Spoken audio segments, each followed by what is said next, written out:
Thomas. Well, meanwhile, anti-war protesters have been demonstrating around the world against this imminent strike on Syria. More than 1,000 protesters in London chanted, "Hands off Syria." That was before Obama left no doubt that the country will be a target. There were similar scenes in Germany. Close to the same amount of anti-war activists there said only a sovereign and independent Syria, free of foreign interference, would make peace possible. And that sentiment was also echoed in Paris, while supporters of Syria were out in force in Turkey as well.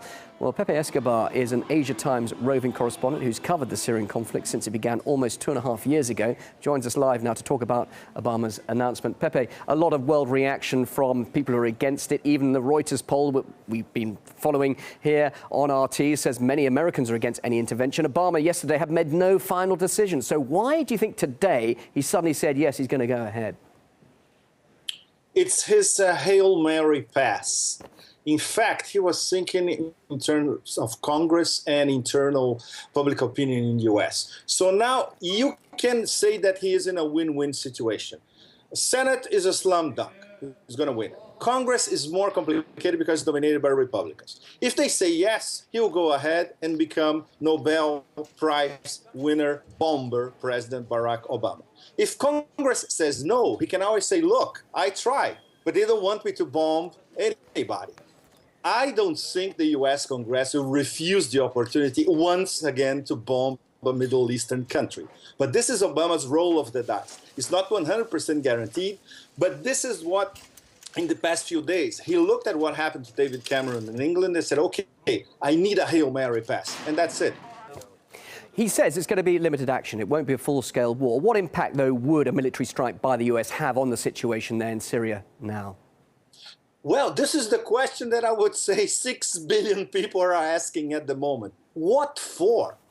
So it's not regime change. It's not going to degrade the regime's capabilities. It's not going to alter the situation, which is Assad's army. In fact, they have been gaining battles and advances for the past 2 months at least. So what for? Just to send a message because I, the President of the United States, said this is a red line and it was crossed, and damn the evidence, of course, damn the UN inspectors, damn the UN Security Council, damn NATO, damn even the mini coalition of the willing with the frogs in France. This is completely absurd. But many would say, though, Obama's acting as a moral policeman on behalf of the rest of the world who are appalled that this chemical attack took place. They are convinced that it came from the Assad regime. He therefore has to be punished, doesn't he?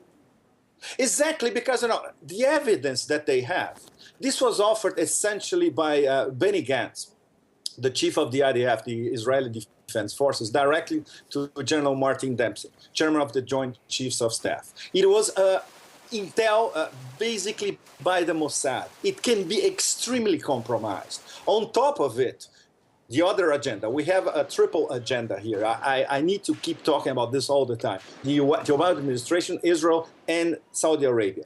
Bandar Bush is in charge of the Syrian war since he became director of national intelligence in Saudi Arabia. There is a direct connection between Bandar Bush and these hardcore Wahhabis, Sunni radicals, whatever you want to call them, Jabhat al-Nusra, Al-Qaeda in Iraq, Salafi jihadis, hardcore, you name it. They are linked to Bandar.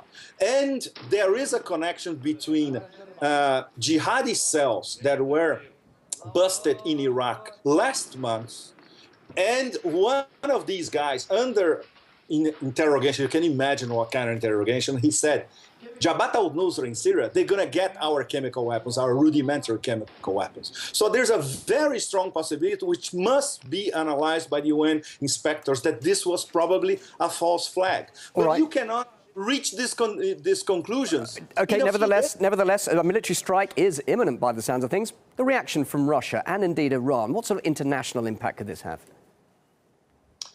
Look, I would love to be in the same room when Barack Obama meets President Vladimir Putin in St. Petersburg next week.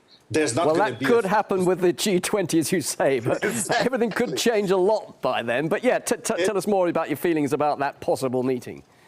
Exactly, because we're not going to have a face-to-face between President Putin and Barack Obama, but we're going to have the leader of Brazil, India, China, not to mention other developing countries, which are extremely reticent, understatement of the century, in fact, vis-a-vis this new American bombing of a Middle Eastern country. That's what it is.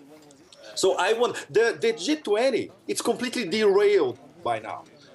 The only thing they're going to be discussing is Syria, and Obama is going to be there completely isolated against the other 19 leaders, 18 because David Cameron is going to be there, right? Okay, Pepe, thank you very much indeed for your input there.